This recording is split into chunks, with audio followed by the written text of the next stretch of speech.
jemaat Tuhan yang terkasih, kita hari ini ada dalam ibadah kita dan peristiwa kita akan mendengarkan firman Tuhan. Kita akan mendengarkan firman Tuhan yang terambil dari Injil Markus pasal 10 ayat 28 hingga 31, bunyinya demikian.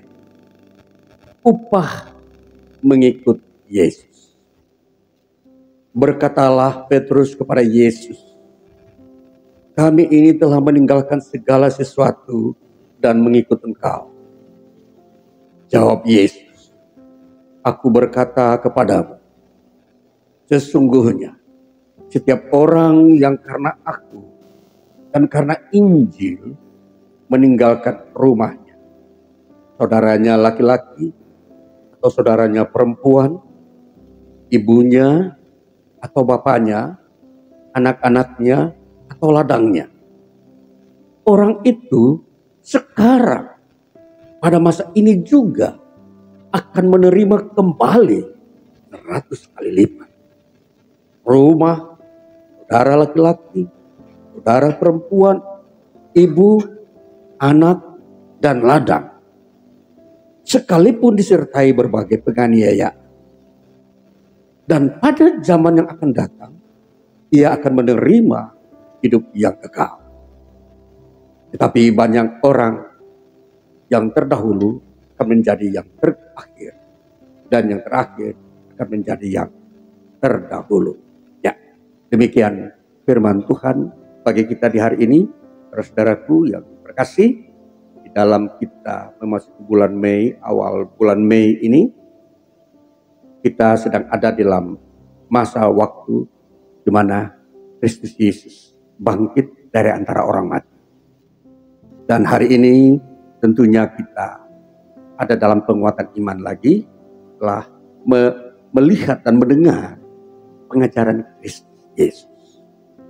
Dan kali ini apa yang kita baca dalam Injil Markus pasal 10 ini sebuah statement atau sebuah penegasan dari Yesus kepada murid-muridnya atau kepada setiap orang yang percaya kepada Yesus Kristus.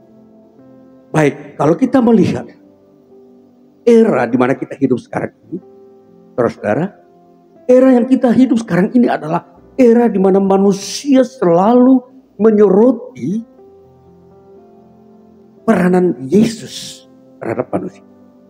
Kalau kita buka di YouTube, kalau kita mendengar lagi informasi secara global, baik itu berita-berita televisi maupun majalah-majalah atau koran, sekarang banyak orang sedang menyoroti peran Yesus di dalam membawa manusia kepada sebuah kehidupan yang lebih baik. Ini saudara-saudara, kalau kita melihat saat-saat ini ya, sebab dunia saat ini adalah dunia yang sedang begitu kacau balau, begitu mengancam nyawa manusia yang ada di permukaan bumi. Ya, kalau kita lihat sekarang ini di wilayah Timur Tengah, mereka sedang berkecamuk di sana ya. Ada perang belum selesai. Belum lagi di daerah Rusia dan Ukraina. Mereka belum selesai. Baru memuncul lagi banyak negara-negara yang sedang berlomba-lomba atau sedang mau ikut ambil di dalam perang yang sedang ada. Ya, ada isu-isu Cina akan mau ambil lagi. Isu-isu lagi yang lain. Ya. Ini semua memberi sebuah rangsangan kepada manusia saat ini bahwa mengapa peristiwa-peristiwa ini ada di dunia ini. Nah, ini saudara-saudara, jadi kita melihat semua ini sebagai kondisi manusia di dunia. Ini kondisi saudara-saudara, ini tidak bisa dihindari atau tidak bisa seorang pun mau mengubah kondisi yang begitu kritis menjadi sesuatu yang aman. Semua ini adalah fakta hari ini, saudara. Jadi kita mau melihat di sini bahwa sorotan manusia-manusia yang sedang membutuhkan damai, mereka sedang menyoroti di manakah Yesus perannya di dunia ini. Saudara, baik, kalau kita mau melihat selanjutnya, maka kita akan masuk kepada sebuah pernyataan Yesus. Mari kita melihat pernyataan Yesus yang Yesus sudah katakan demikian. Ketika Yesus menjawab Petrus, Yesus berkata begini. Jawab Yesus, aku berkata kepadamu, sesungguhnya setiap orang yang karena aku dan karena Injil meninggalkan rumahnya, saudaranya laki-laki, saudaranya perempuan, ibunya atau bapaknya, anak-anaknya atau ladangnya, orang itu sekarang pada masa ini juga akan menerima kembali. Ini saudara-saudara, Yesus memberikan sebuah jaminan. Ini jaminan ini adalah jaminan mengenai hidup saudara-saudara. Bagaimana dikatakan? Di situ ada, kalau saudara meninggal ibu, bapak, anak, bahkan seterusnya, bahkan ladang, engkau akan menerima 100 kali lipat saat ini.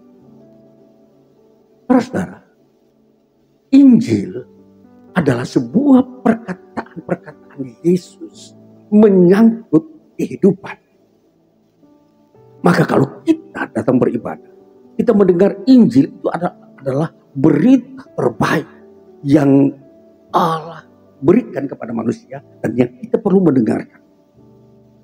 Dan dari pendengaran yang kita terima dari pemberitaan itu akan menimbulkan percaya diri bagi kita bahwa ini adalah firman Allah.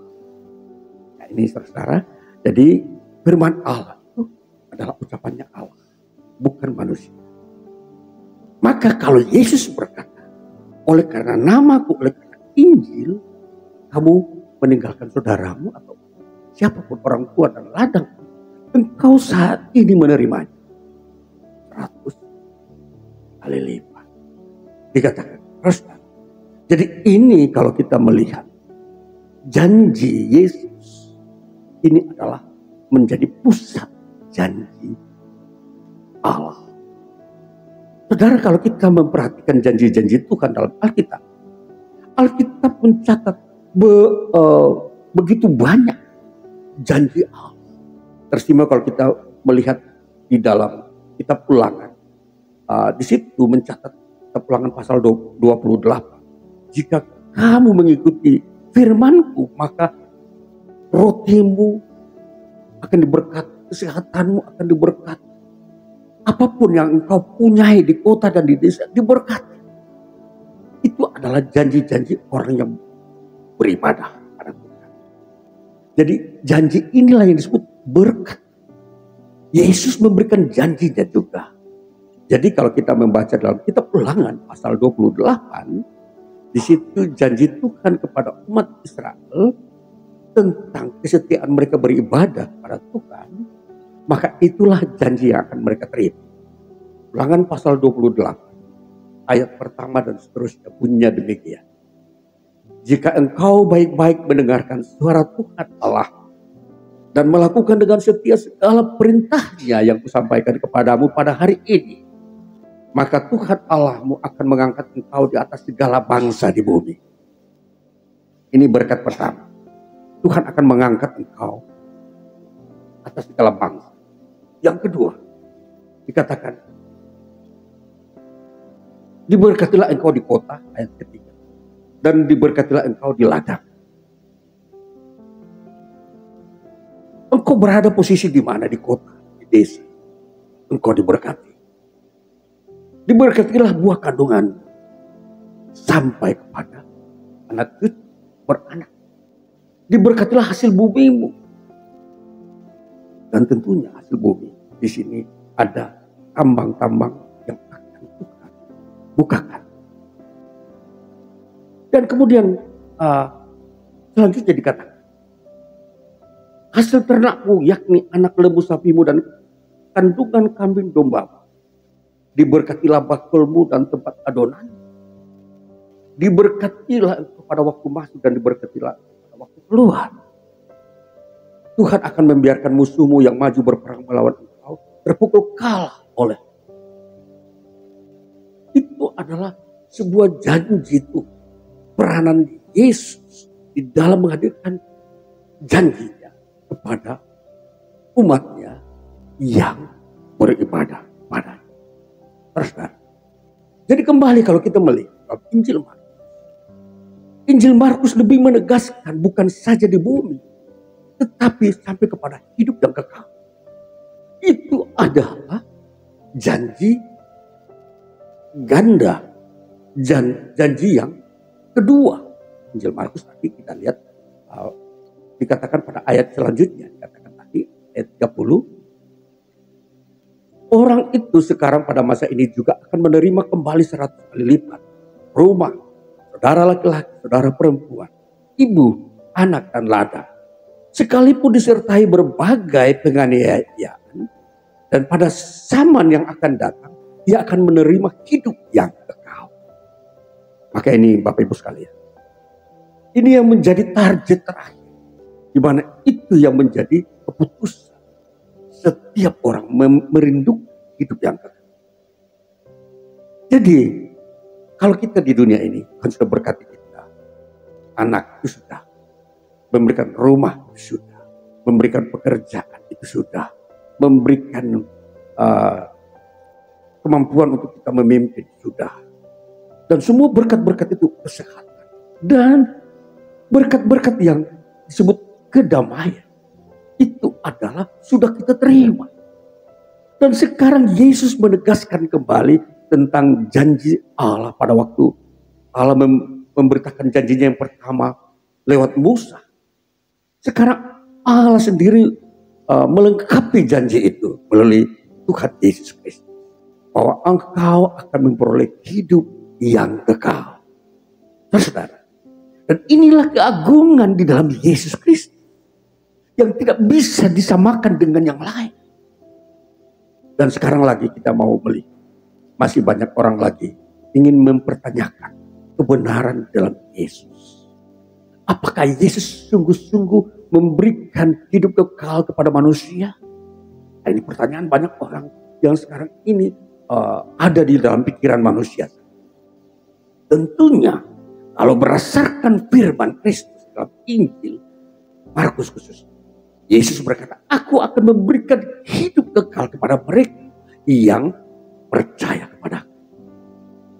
Injil Markus pasal 10 ayat 30 sudah jelas bahwa barang siapa melakukan semua perintah percaya kepada aku, ia akan menerima hidup yang kekal. Nah ini saudara-saudara, dengan janji Kristus, maka sudah tidak bisa lagi kita mencari janji-janji yang lain. Janji yang ada di dunia ini. Baik kita mau menyorot. Di dunia ini masih banyak orang mempunyai pengertian atau pemahaman. Seolah-olah Yesus itu sama dengan tokoh-tokoh yang lain. Sesungguhnya ini sesuatu yang menjebak manusia supaya manusia banyak tidak bisa menerima hidup kekal. Sesungguhnya berbeda. Yesus berbeda dengan tokoh-tokoh yang ada di bumi ini. Pernah kita mendengar istilah nabi. Seringkali Yesus dijuluki sebagai seorang nabi oleh orang-orang yang hidup zaman Yesus hadir. Karena apa? Yesus selalu berbicara tentang masa akan datang. Seolah-olah itulah pekerjaan nabi.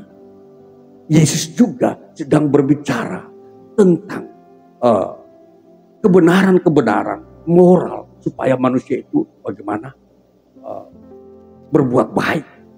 Dan ini seringkali manusia orang-orang pada zaman itu menafsirkan Yesus itu seperti seorang filsuf, seorang yang bermoral tinggi. Namun yang ketiga, seringkali orang menafsirkan Yesus, siapakah dia? Dia itu seolah-olah sebagai seorang pemimpin politik. Bagaimana seperti itu? Karena Yesus sering memberi makan kepada orang miskin. Ketika dia memberi makan 5.000 orang. Di situ mereka pulang menjadi kenyang dan sisa 12 paket. Kita memperhatikan, orang mulai melihat Yesus ini seorang pemimpin politik. Padahal bukan, saudara-saudara. Dia bukan nabi, dia bukan seorang filsuf, dia bukan seorang pemimpin politik. Tapi dia Allah yang menyatakan diri kepada manusia bahwa dia akan memberikan hidup kekal kepada mereka yang mengikuti. Barang siapa percaya kepada dia akan memperoleh hidup yang kekal. Itu kata Yesus. Maka saudara-saudara, kita melihat sosok dan figur Yesus di bumi. Kalau banyak orang mau menafsirkan, seringkali kita terjebak. Tapi kalau kita melihat berdasarkan Injil, bahwa Yesus Kristus bukanlah nabi, Yesus bukanlah filsuf, Yesus bukanlah pemimpin politik, tetapi dialah Allah datang ke dalam dunia untuk menyelamatkan manusia keluar dari dosa dan memberikan hidup yang kekal. Inilah Yesus Kristus. Jadi saudara-saudara, jadi memang kita di dunia ini seringkali dikaburkan dengan perkataan-perkataan banyak orang bahwa seringkali mereka berkata semua agama sama. Padahal sesungguhnya ketika melihat kekristenan, iman Kristen sungguh-sungguh berbeda. Kenapa? Letak perbedaannya di mana, saudara-saudara? Perbedaannya letaknya ialah Yesus memberi hidup yang kekal. Yesus memberikan janji dan berkat kepada umatnya. Sedangkan nabi-nabi, mereka tidak pernah melakukan apa yang sama seperti Yesus Kristus lakukan. Katakanlah tokoh-tokoh yang dianggap nabi di setiap agama. Mereka tidak bisa melakukan apa yang Yesus lakukan. Jadi tentunya ini disebut perbedaannya di sini. Bukan untuk mau menyudutkan. Bukan mau melecehkan. Dan seterusnya. Tetapi memang Yesus datang untuk menyelamatkan manusia. Sehingga memang sungguh-sungguh berbeda. Saudara-saudara. Jadi kita memahami bahwa apa yang Yesus katakan di dunia ini melalui Injil. Itulah adalah kebenaran tertinggi. Kebenaran yang tidak bisa diputar balik. Kebenaran yang memang datang dari surga, saudara. Jadi kita setiap waktu, setiap hari-hari ibadah kita datang mendengarkan firman dan bersekutu dengan Kristus Yesus, itu mempunyai tujuan. Ialah kita menerima janji. Ini janji. Jadi janji itu yang paling penting. Di dalam kitab Ulangan, prinsipnya adalah kalau kamu baik-baik saja. Perhatikan bahasanya. Kalau kamu baik-baik saja mengikuti perintah Tuhan, maka berkat ini akan datang kepadamu. Kita perhatikan. Apa yang dikatakan oleh Yesus barang siapa percaya kepada. Itu sama bunyinya dengan kalau kamu baik-baik saja mengikuti perintah Tuhan. Maka percaya kepada Yesus itu artinya kita itu dalam kondisi baik-baik dengan Tuhan. Kita dalam kondisi berkenan kepada Tuhan. Tidak ada masalah. Berarti. Artinya kita dengan Tuhan itu tidak ada masalah lagi.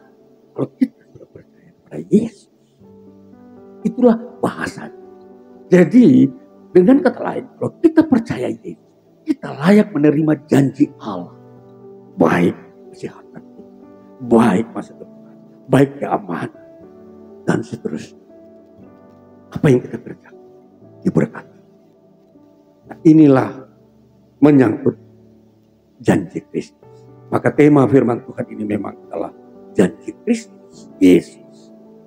Jadi kemudian kita memperhatikan bahwa kalau kita membuat perbedaan antara golongan yang disebut golongan nabi, filsuf dan pemimpin politik dengan Yesus, maka perbedaannya jauh sekali. Perbedaannya di mana? Kalau golongannya nabi, filsuf dan pemimpin politik, mereka itu tidak pernah berbuat janji kepada manusia. Contoh, mereka tidak pernah berkata satu kata pun. Kalau kamu percaya kepada aku, kamu akan menerima upah, rumah, apa dan sebagainya. Dan kamu menerima semua apa yang kamu telah pernah tinggal. bahkan hidup kekal. Mereka tidak bisa mengucapkan kata-kata seperti itu. Itu berarti mereka tidak mempunyai kekuasaan terhadap hidup. Karena mereka manusia biasa. Maka ini, Bapak Ibu sekalian, kita mau membuat sebuah sorotan yang tajam bahwa Yesus tidak sama dengan tokoh-tokoh yang ada di muka bumi ini, yang pernah muncul di dunia. Jadi sungguh kalau kita percaya kepada Yesus, itu adalah satu-satunya yang kita harus pegang, dan itu menjadi kekuatan kita. Itu yang menjadi jaminan keselamatan kita. Tidak ada lagi tempat di mana keselamatan itu diberikan kepada manusia. Hanya di dalam Yesus Kristus. Maka saudara-saudara yang kasih, dari sini kita mau mempertajam iman kita dan ibadah kita. Kalau ibadah kita adalah ibadah yang tidak menjamin hidup, maka sia-sialah ibadah. Semua perbuatan baik itu tidak mendapat upah.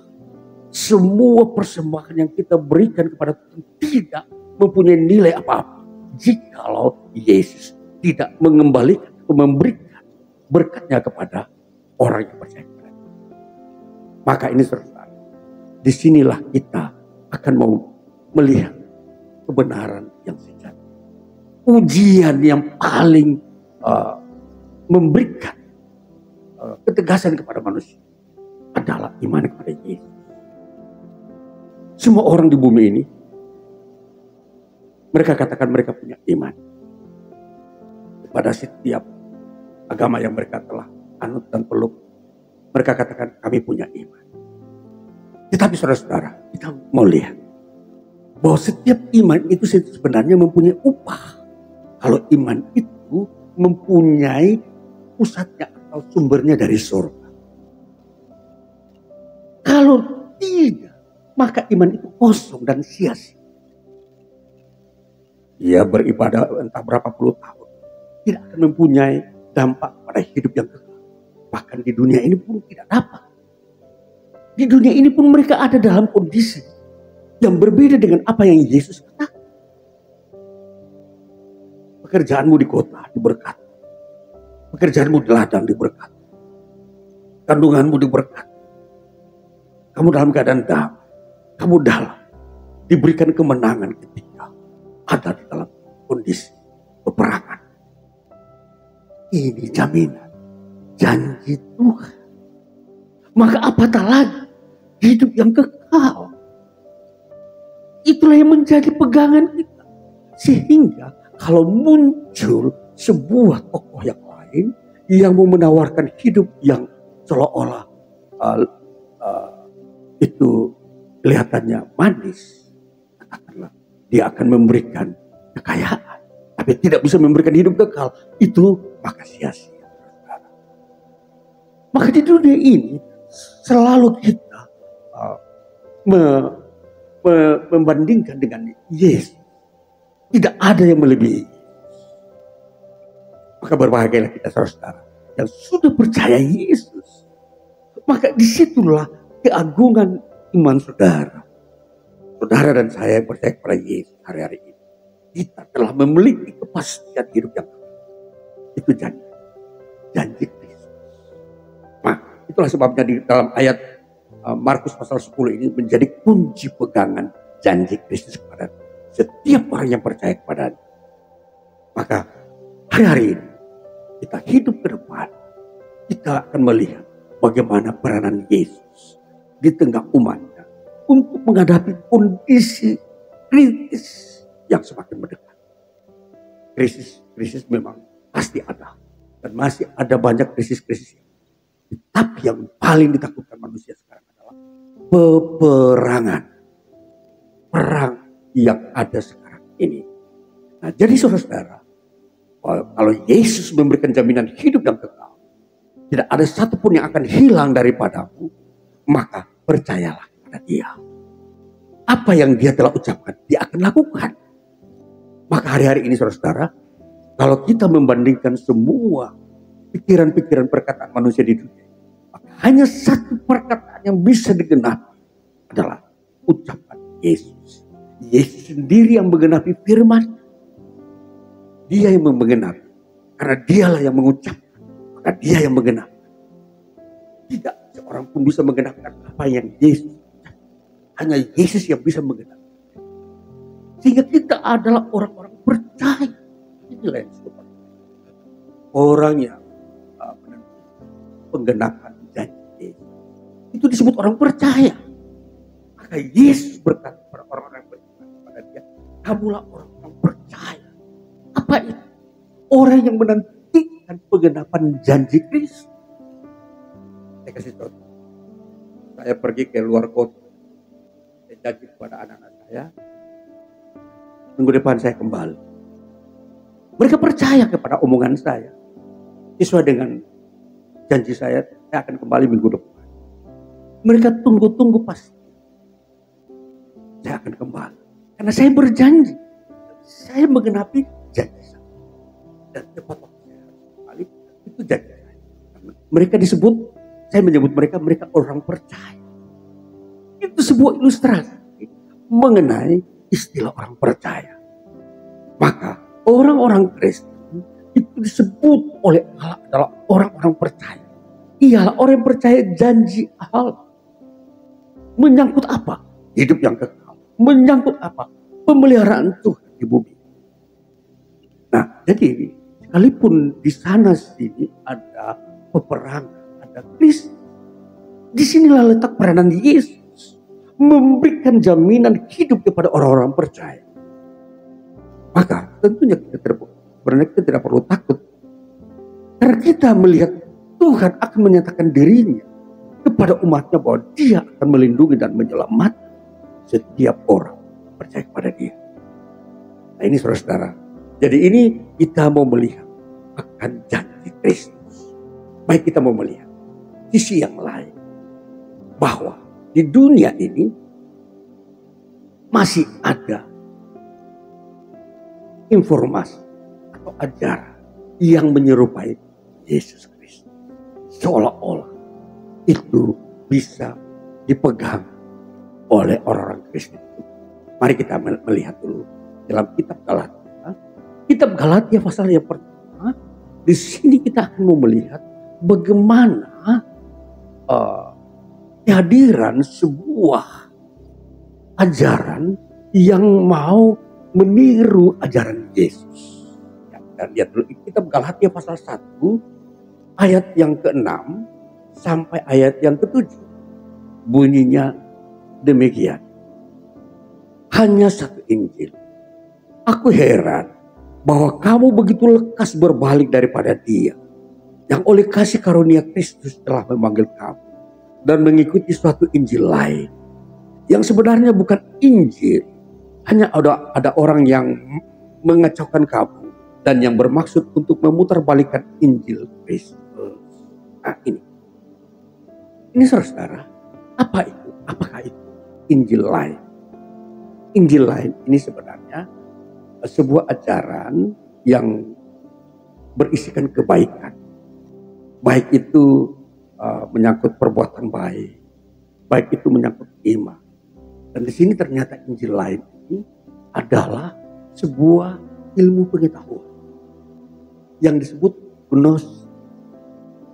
Ilmu pengetahuan itu dia itu menyerupai Injil. Dia itu karena dia memberikan kemajuan berkat contoh. Sekarang ini teknologi apa yang tidak menolong manusia? Semua menolong, bermanfaat. Mulai dari dapur, saat ini yang saya pakai mic ini teknologi semua. Sampai pada tingkat-tingkat manusia bisa pergi ke ruang angkasa, bisa pergi dari satu tempat ke tempat lain dengan cepat dan mudah. Itu ilmu pengetahuan saudara. Jadi ilmu pengetahuan ini dia menyerupai Injil. Karena itu menyangkut berkat. Jadi seringkali orang itu lebih cinta ilmu pengetahuan daripada cinta Yesus. Inilah yang disebut Injil lain. Dan di sini nanti kita melihat apakah ilmu pengetahuan bisa membawa manusia ke surga. Itu yang menjadi penegasan bahwa inilah ilmu pengetahuan itu Injil lain. Nah, jadi kalau kita hidup di era modern saat ini, kita harus perhatikan betul-betul bahwa manakah yang memang membawa kita ke surga dan mana yang hanya sebatas kita mendekati surga. Beda. Mendekati surga tidak sama dengan masuk ke surga. Makanya Yesus berkata di dalam Injil Yohanes pasal yang ketiga, jika kamu tidak dilahirkan dari air dan roh, kamu tidak bisa masuk ke dalam kerajaan surga. Bahkan kamu tidak bisa melihat kerajaan surga. Berarti dia hanya ada di sekitar lingkungan. Beda ya, beda. Masuk ke surga dengan lingkungan surga itu beda sekali. Contoh, saudara datang ke tempat ini masuk. Tapi saudara di luar tempat ini beda. Itu lingkungannya. Jadi yang dimaksudkan dengan masuk ke dalam kerajaan surga ialah ketika kamu menerima Yesus di dalam hidup. Injil Yohanes pasal 3 ayat 3 dikatakan begini. Yesus menjawab katanya, aku berkata kepadamu, sesungguhnya jika seorang tidak dilahirkan kembali, ia tidak dapat melihat. Bukan masuk, melihat dulu di manakah posisinya. Apatah lagi mau masuk. Lalu dikatakan lagi ayat 6. Dikatakan. Apa yang ayat 5 dulu? Jawab Yesus, aku berkata kepadamu, sesungguhnya jika seorang tidak dilahirkan dari air dan roh, ia tidak dapat masuk ke dalam kerajaan. Nah, jadi dua hal yang kita harus bisa bedakan. Melihat kerajaan Allah dan masuk kerajaan Allah. Tidak bisa melihat saja itu sesuatu masalah. Melihat saja itu belum sempurna. Sedangkan Yesus mau kita itu masuk. Nah, itulah sebabnya di dalam ilmu pengetahuan yang disebut Injil lain, dia hanya memperlihatkan kepada kita, itu loh kerajaan surga. Itu loh, di dalam Yesus itu ada kerajaan surga. Tapi dia sendiri tidak mau percaya Yesus. Sekarang ilmu pengetahuan sekarang termasuk teologi sudah modern, Bapak. Saya mau sampaikan hari ini.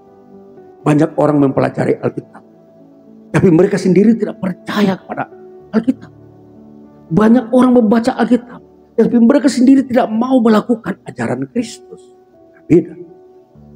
Itu berarti bahwa mereka sudah melihat kerajaan Allah dalam Alkitab. Mereka sudah lihat, oh di dalam Alkitab, di situ ada kerajaan Allah. Jadi mereka melihat di dalam Yesus ada kerajaan Allah. Tapi mereka tidak mau percaya kepada Yesus. Tidak mau melakukan sebuah sikap langkah untuk beriman. Nah ini, jadi itu disebut Injil lain. Orang berkata bahwa ada ajaran berkata, ya Yesus itu Tuhan. Dia itu juru selamat. Tetapi banyak orang bahkan yang mengajarkan pun tidak mau percaya. Karena dia memakai ilmu pengetahuan bahwa Yesus itu memang Tuhan. Tanda-tandanya ialah dia bangkit dari antara orang mati. Tetapi mereka sendiri tidak menyembah Yesus sebagai Tuhan di bumi ini. Mereka hanya mempercakapkan. Jadi itu bagian daripada ilmu pengetahuan. Jadi itu yang disebut Injil. Maka saya mau mempertegas, semakin mempersempit ruang perbedaan antara yang benar dan yang kurang benar. Dan inilah yang disebut kurang benar.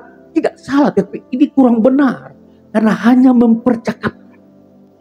Yesus mau kamu melakukannya. Maka firman Tuhan berkata dalam kitab Ulangan, kalau engkau baik-baik saja melakukan perintahku, ini melakukan, maka berkat ini akan datang kepadamu. Maka ini saudara-saudaraku yang terkasih, kita mau semakin lebih terbuka, mau melihat kehendak Kristus dalam firman. Bagaimana kehendaknya dia mengenai menjadi orang percaya. Menjadi orang percaya yang harus kita betul-betul rindukan. Mau mengerti bagaimana itu orang percaya. Apakah sekedar hanya datang ke gereja. Inilah kita mau memperhatikan. Gereja merupakan sebuah wadah untuk membangun iman setiap orang. Jadi kalau dia datang untuk menemukan imannya dibangun untuk menjadi orang percaya yang Yesus kehendaki, maka di sinilah kehadirannya sia-sia. Maka kali ini Saya sampaikan firman Tuhan ini supaya kita menjadi orang percaya. Orang yang menantikan janji Kristus.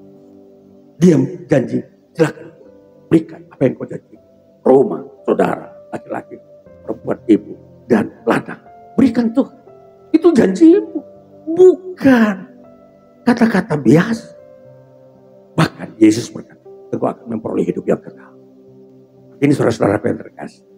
Baiklah kita bersikap positif dengan Tuhan. Ini sikap yang benar.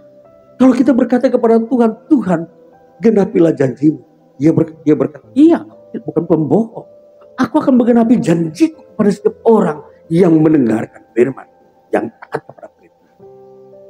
Jadi disinilah kita menjadi orang percaya yang benar-benar selalu menantikan penggenapan janji itu. Dan isi doa sebenarnya seharusnya seperti itu. Tuhan, aku menantikan penggenapan janji setiap waktu. Ini doa yang memang kita patut mengucapkannya kepada Tuhan. Karena dia Tuhan yang mau melihat percaya kita kepada firman. Apakah kita percaya kepada firman? Ada orang meragukan janji Yesus yang Yesus ucapkan. Apakah bisa Yesus menggenapi janji yang dia ucapkan itu pada saya? Di mana saya mengikuti dia, saya mendapatkan lagi ladang. Apakah seperti itu? Apakah Yesus menghadirkannya dalam bentuk yang lain? Nah, secara tertulis Yesus mengucapkan seperti itu. Engkau akan mendapatkan kembali orang tua, anak, saudaramu laki-laki, saudaramu perempuan, ladang. Seperti itulah janji yang Yesus genapi. Maka kalau kita punya ladang, akan mendapatkan. Kalau kita punya ibu, kita mendapatkan. Kita mempunyai saudara laki-laki, kita mendapatkan. Kita mempunyai saudara perempuan, kita mendapatkan. Tidak akan hilang. Dan inilah janji-janji kehidupan. Janji dalam Kristus nyata tidak bisa tidak digenapi. Dan banyak orang seringkali lupa bahwa dia sudah menerima janji dari itu. Orang-orang yang sudah percaya kepada Yesus sudah puluhan tahun, tanpa disadari mereka sudah menerima rumah. Tanpa disadari mereka sudah menerima berkat di mana mereka punya pekerjaan. Pekerjaannya diberkati. Itulah ladang. Mereka punya kedamaian di mana ada kondisi yang kurang baik, mereka tetap damai. Mereka menerima penghiburan, damai sejahtera dan lain-lain yang melampaui apa yang tertulis. Jadi yang tertulis di sini hanya, kalau kita perhatikan pasal 10 tadi, yang tertulis hanya saudara, ibu, saudara laki-laki, adik dan ladang. Kalau dengan kata lain, kalau kita hitung sekedar hanya di sekitar keluarga dan pekerjaan dan rumah. Tapi sisi yang lain, keamanan, kedamaian itu sudah ada kita dapat. Itu berarti melampaui apa yang Yesus katakan. Karena memang janji Yesus itu di dalam kitab lain ada. Aku akan memberikan damai sejahtera kepadamu. Itulah janji yang melengkapi janji yang pertama. Makanya di Bapak Ibu Saudara sekalian, kita beribadah kepada Kristus ini. Kita tahu janji itu yang menjadi pokok alasan kita menjadi orang Kristen. Alasan kita menjadi orang percaya, orang Kristen dan beribadah setia kepada Kristus. Alasan yang paling kuat adalah kita menuntut janji. Ini hanya terjadi dalam dunia Kristen. Di dunia lain tidak bisa, tidak ada orang datang ke tempat ibadahnya, dia menuntut janji. Tidak ada. Hanya dalam Kristen. Kita datang beribadah Tuhan. Aku datang kepadamu, hati menantikan janji dan kau sampaikan. Aku berdoa, berkatilah. Berkatilah pernikahan. Berkatilah. Diberkati. Itulah ciri-ciri daripada iman yang benar. Iman di mana Tuhan yang menciptakan pola hidup ia berkenan kepada dia. Maka di sini saudara-saudara, saya menegaskan semua ini supaya kita berdiri kuat, tidak goyah. Kita tetap hanya memandang satu, yaitu Yesus Kristus dan firman-Nya dan Injil. Itulah yang memberikan jaminan janji-janji Tuhan. Kita beribadah, kita yakin Tuhan sedang menggenapi janji. Baik, demikianlah firman Kristus bagi kita, sehingga kita terus beribadah di dalam seumur hidup kita ini, dan itulah menjadi motivasi. Yesus memberikan semua itu supaya kita memiliki motivasi yang kuat bahwa tidak ada jalan lain kita menerima berkat kecuali kita datang kepada Yesus. Ini Tuhan Yesus memberkati kita saudara-saudara. Ini kita pegang sampai kekekalan, sampai akhir hidup kita, sehingga kita sendiri dengan Tuhan dipandang sebagai orang yang percaya. Tuhan Yesus memberkati.